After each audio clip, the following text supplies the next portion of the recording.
Hey guys, welcome to today's video. We're going to be talking about the Arizona Cardinals defense and what to expect from them in 2021. Before we get started though, please drop a quick like and a sub on today's video. That would really help my channel grow. I'd really appreciate that. And with that said, I hope you enjoy the video and let's dive right into it.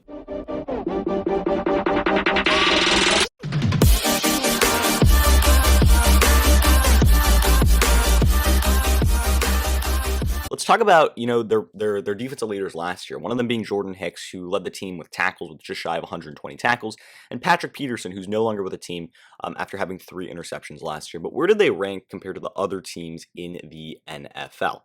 So if we look at, where they ranked to other teams in the NFL, if this thing will ever load, here we go. Team defense-wise, they were just about above average with number 12th in the league in defense. I believe that's points per game allowed.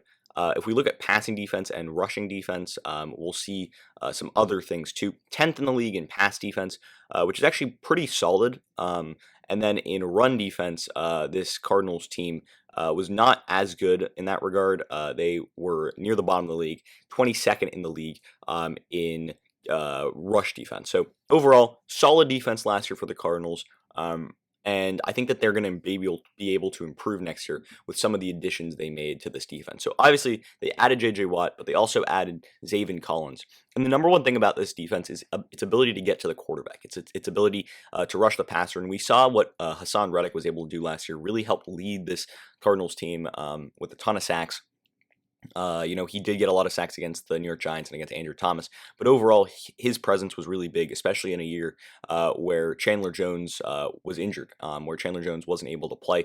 But in this base 3-4 defense, it all starts with J.J. Watt and his ability to get to the quarterback. After bringing him to Arizona this offseason via free agency, J.J. Watt, you got to remember, is sometimes, when healthy, is one of the most impactful and important players in today's game. 5 sacks last year, 2 forced fumbles, and 1 interception. And sure, he's getting up there in age, going into his age 32 season. But nonetheless, he is an absolute force, and he's an impact player, not just on the field, where his length and his athleticism and his size allows him to get to quarterbacks, but also, off the field, in the locker room, he's going to be a big leader for this defense. So I think the leadership he brings to the table, but more importantly, the football IQ and just the overall ability to get to the quarterback are massive things. Is this the J.J. Watt from 5 years ago who was racking up 12, 13 sacks a season? No, it's not. But it's a J.J. Watt that can still put up 7 to 8 sacks in a good environment. And with the right help, and he does have that help in Arizona with Chandler Jones, with Zaven Collins, with Markus Golden. He's got that help and that ability to get to the quarterback in Arizona. So I think that we'll see a little bit more sack production for him next year.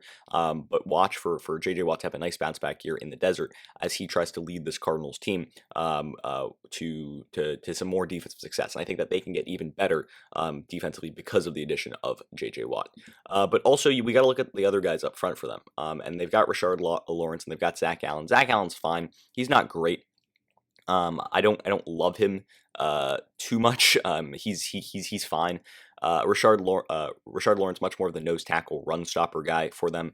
Zach Allen can get after the quarterback a little bit too, but another guy they have is Jordan Phillips after signing a big contract to stay to move to Arizona. I think was it last offseason. Former Buffalo Bill, former Miami Dolphin. He's a big defensive tackle who has the ability to get to the quarterback, his ability to stop the run. Didn't play as well as he had played in Buffalo last season for Arizona, but he's a depth guy that you can add who's being paid a lot of money.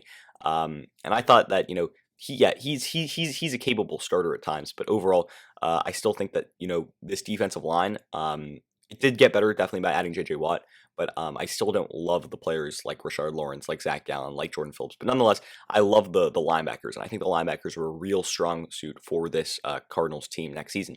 You look first at Chandler Jones, who, last year was not his year. Obviously, he got injured pretty early in the year. Only had 1 sack, 5 solo tackles. Basically played only in 1 game. But the year before, he led the NFL in sacks. Or no, he was close to leading the NFL in sacks, right? Shaq Barrett led the NFL in sacks. I think Chandler Jones had like 19 sacks last season. So he was really fantastic. What he is able to bring to the table at age 31 is his speed, explosiveness, athleticism. His ability and instinct at getting to the quarterback is what makes him special. And I'll see if I can find the stats for him from 2 years ago. They're not popping up. Maybe if I find stats here, maybe that'll pop up. But overall, like you'll see here, he had a crazy amount of sacks, 19 sacks in 2019. In 2018, he had 13 sacks. In 2017, he had 17 sacks. This guy has been a big sack producer throughout his entire career. And I would expect for him, in the games that he'll play next season, to rack up big amounts of sacks, especially with J.J. Watt healthy and on that team, adding another premier playmaker who can get to the quarterback. That's really going to help Chandler Jones' production. So I think that this Cardinals defense is going to be all about sacks. It's really going to be a sack party for them. And then let's talk about Zaven Collins, who they added, during the draft. More of a middle linebacker. That's where they have him in this in this depth chart here. But I think he can play outside linebacker too. He's big. He's physical. He's rangy. He can get to the quarterback. He can get to the running backs. He's really big and fast too, and he's got good ball skills, so he can cover running backs and tight ends a little bit too. So overall, he's a very versatile athlete, and I think those athletic abilities are really going to help this Cardinals defense. Also, Jordan Hicks. Hicks has been a solid middle linebacker for this Cardinals team in the past few seasons. Obviously, led the team in tackles last year, and at times, yeah, he can get burned, but overall, he's a solid. At this point in this depth chart, they have him as a backup player. Next is Zaven Collins. They're putting down Isaiah Simmons. Obviously, Isaiah Simmons picked up in the first round last year. From the Cardinals out of Clemson, and he had ups and downs in his rookie season. Don't get me wrong; he had a lot of ups, he had a lot of downs, but more importantly, we saw growth from him from the beginning of the year to the end of the year, and his versatility is something that really allows the Cardinals to play him in a variety of different situations. You can play him as a linebacker, you can play him as a safety. You can put him on running backs, wide receivers, tight ends a little bit. Overall, his versatility really allows for this Cardinals defense to add a little bit more depth. And remember, I mean, if let's say a safety gets injured, you can put Jordan Hicks as your starting middle linebacker. You can move Isaiah Simmons to safety. It adds a little bit of options and versatility to this Cardinals offense. And then you get to Markus Golden, who decided to stay in the desert this offseason, re-signing with the Arizona Cardinals. He's a guy who's super underrated, really found a home in Arizona, and he's a guy who can put up a few sacks, right? I mean, he's not going to be a 10-sack guy for you, but he can put up 6, 7 sacks, maybe 8 sacks in the right environment. And with these pass rushers on this team, guys like Chandler Jones, guys like Zaven Collins, who I think can get to the quarterback too, J.J. Watt, I think Markus Golden can really thrive as a guy who's going to get a lot of one-on-one opportunities, right? Chandler Jones is going to be double teamed. J.J. Watt is going to see double teams. That gives an opportunity for Markus Golden to really show his off his pass rushing prowess, which I saw at times last year for the Cardinals. And although they weren't able to re-sign Haason, Reddick, keep him, I still think this Cardinals team has enough pass rushers to get the job done to rush the quarterback. More importantly, though, it's about the secondary, and it all starts with the cornerbacks. Obviously, last year, the Arizona Cardinals had Patrick Peterson, their longtime Pro Bowl type caliber corner. He's no longer with the team after deciding to sign with the Minnesota Vikings in free agency, but they do have Byron Murphy, they do have Malcolm Butler, and this is my one concern with this team. How deep are they at corner? They're not super deep, to be honest, at the cornerback position, and they're not super highly talented at the cornerback position. Byron Murphy and Malcolm Butler are both fine cornerback twos, but as cornerback ones, I think that they might end up getting burned. So I think that, the lack of depth at corner is a little bit concerning for this defense. Also, the lack of a true number one corner is a little bit concerning, and I think that that's going to be the reason that the Cardinals will have some issues next season, just because of I think they'll get good pressure on the quarterback, and I think that'll help their secondary out.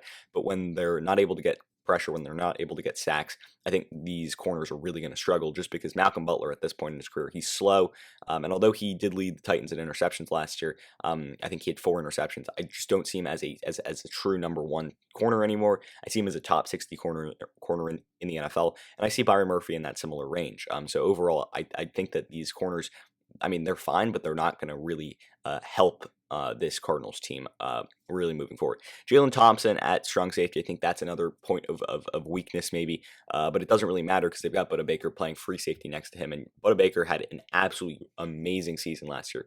90 solo tackles, 4th in the NFL for, I believe that would be for safeties. 1 forced fumble, 2 interceptions, 6 pass deflections. This guy was all over the football field. And just remember, that game he had against the Seattle Seahawks where he picked off Russell Wilson, almost took it back to the house before DK Metcalf caught him down, but he won a Defensive Player of the Month a few times. He has developed into one of the best safeties in the NFL. His ability to stop the run, his ability to get to be instrumental in the passing game and really shut down that by either getting to the football and picking the football off, or just batting the football to the ground. He's rangy. He's able to get all over the field. He's got the speed and the intensity to do it well, and he's really developed into one of the premier safeties in the NFL. So I think this is going to be a Cardinals defense that is really led by their star power. It's going to be led by Budda Baker. It's going to be led by Chandler Jones. It's going to be led by J.J. Watt, and then the other guys are going to fit around that star power. I think that guys like Zaven Collins, guys like Isaiah Simmons, guys like Markus Golden will really feed off that star power given their one-on-one matchups, and we'll also see guys like Byron Murphy and Malcolm Butler also improve because of better pressure up front. That'll help out the secondary as an extension of that.